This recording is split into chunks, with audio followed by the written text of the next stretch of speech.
Now that I got everything in the house, let me start by putting these in the refrigerator, and we're gonna get started with the green onions. I'm just gonna cut these parts off.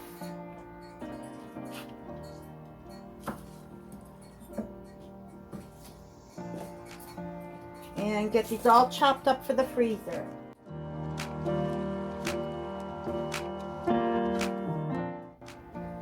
So I am not going to be washing these because if there's any little bugs on here, they're gonna die in the freezer. So I'm not worried about that. There's no sprays or pesticides on here, so I'm good.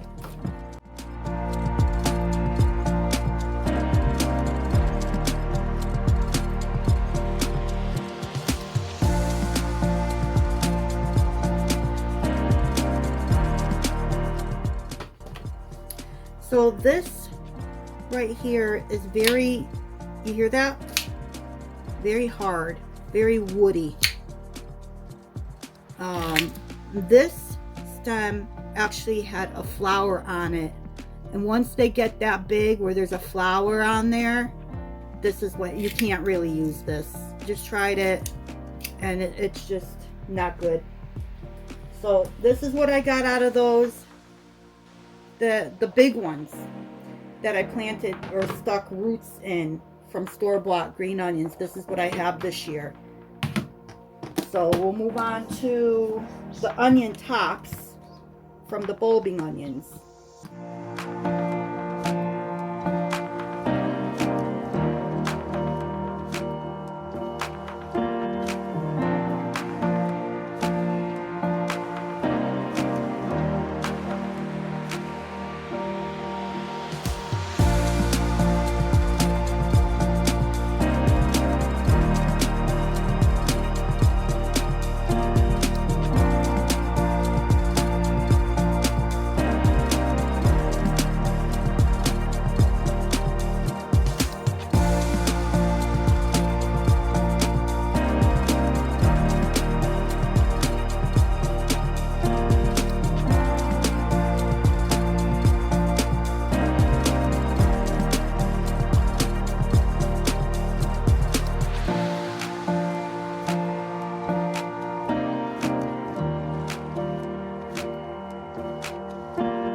So the rest of these I will go through and I'm going to save them for fresh eating to put in my salad or my eggs, scrambled eggs, or rice, mashed potatoes. I'll chop them up. These are going in the freezer with the rest of them. So now let's move on to canning beans.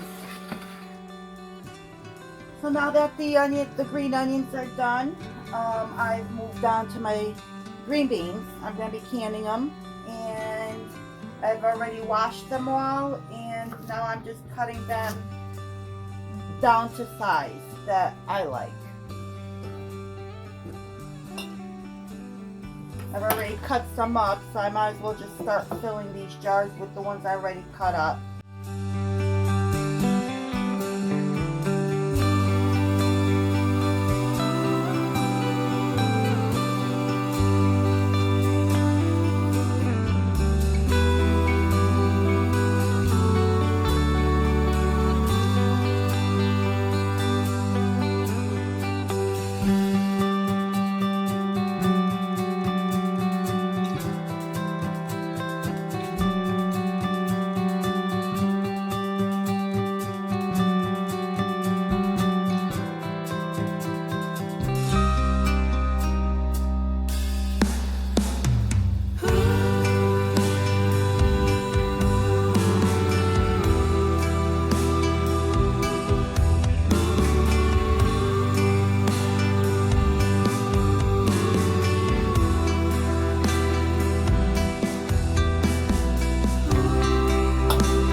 So this worked out perfect. I've got 4 quarts, which is perfect for my electric pressure canner, my Nesto. So I will use that instead of my stovetop. So I'm gonna go get that stuff. We still have to fill the jars. I'll bring you back when I get set up.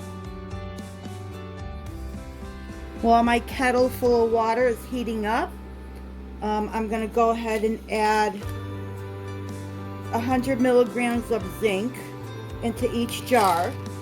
Each zinc is 50 milligrams, so I do 2 into a quart, 1 into a pint for my greens.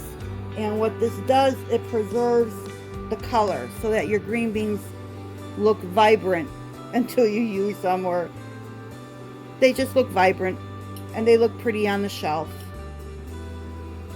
So that's all I do. I will salt this when I'm using it, so I will not be using salt in my jars. I have my hot kettle, and I'm just going to start filling.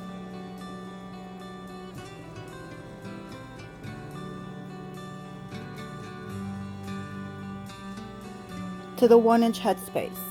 I will have to adjust once I debubble.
I'm going to have to add some more water. I'm reheating the kettle for more hot water.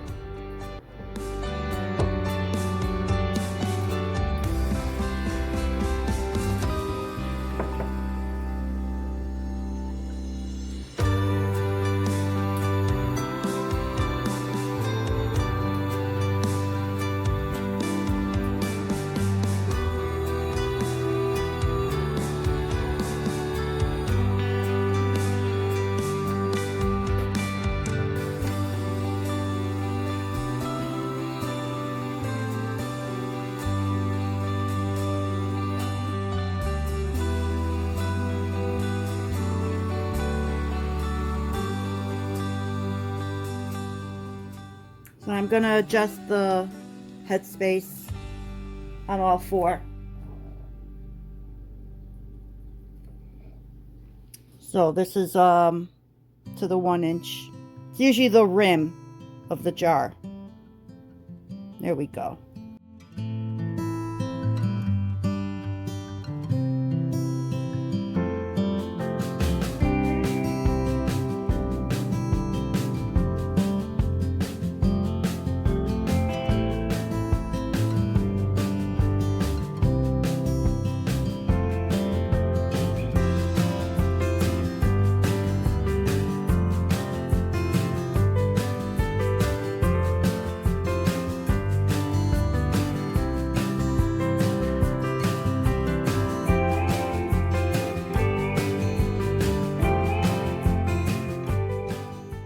I have a wet paper towel and I'm just going to wipe the rims. I'm only using water.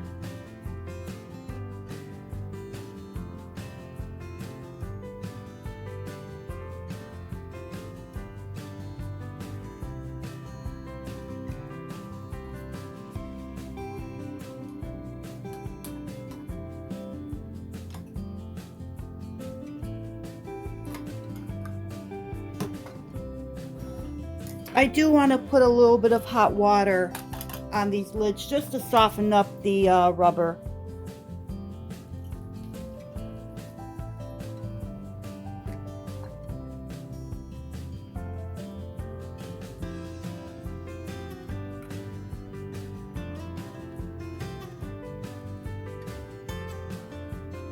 I have a bunch of these lids. They're not a name brand, but they've been working out okay, so I've been using those up.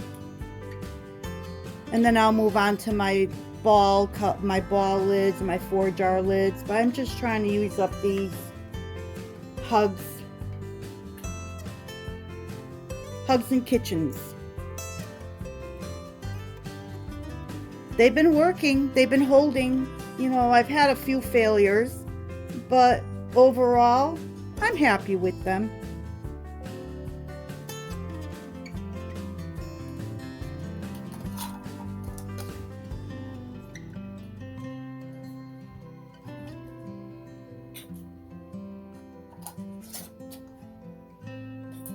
Fingertip tight.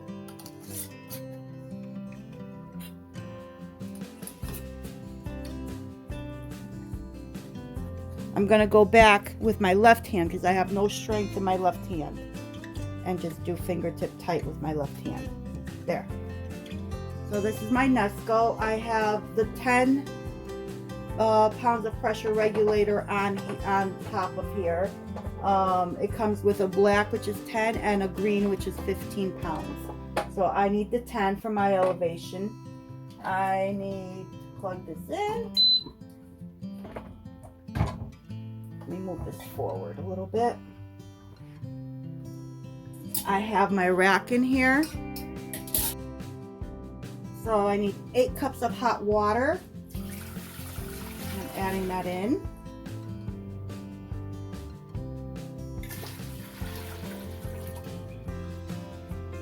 And add my jars.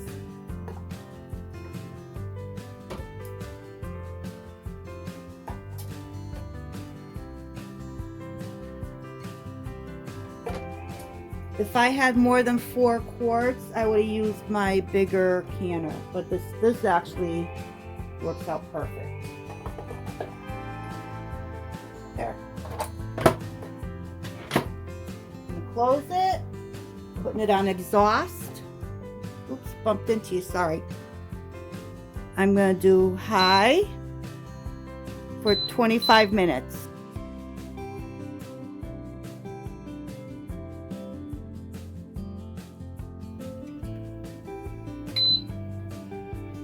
And then I just follow the instructions on the lid, or on the panel. Once it's done exhausting, it'll tell me when to close the regulator. Okay, so it's come up to the point where it's gonna exhaust for 10 minutes. And then it'll beep again once it comes down to 0.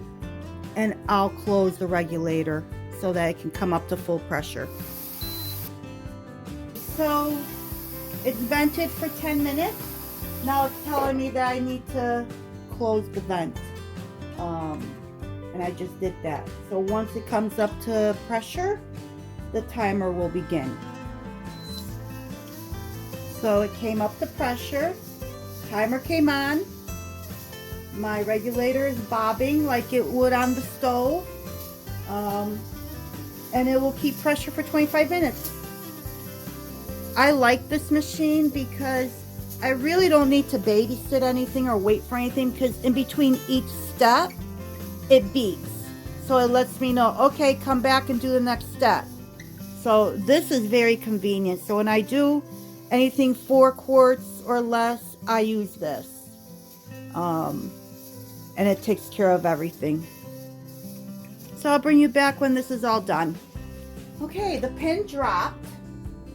So let's open this up and see what we have here.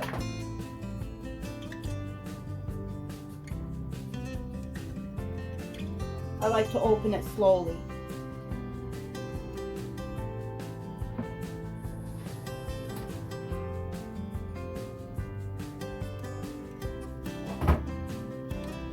Ooh, looks good.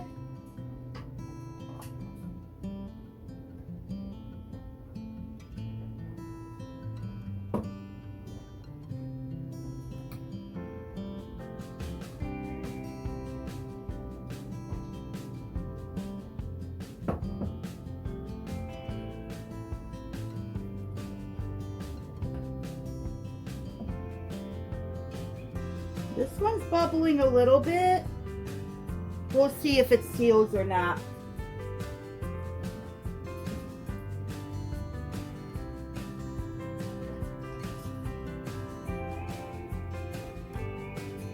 That one's bubbling.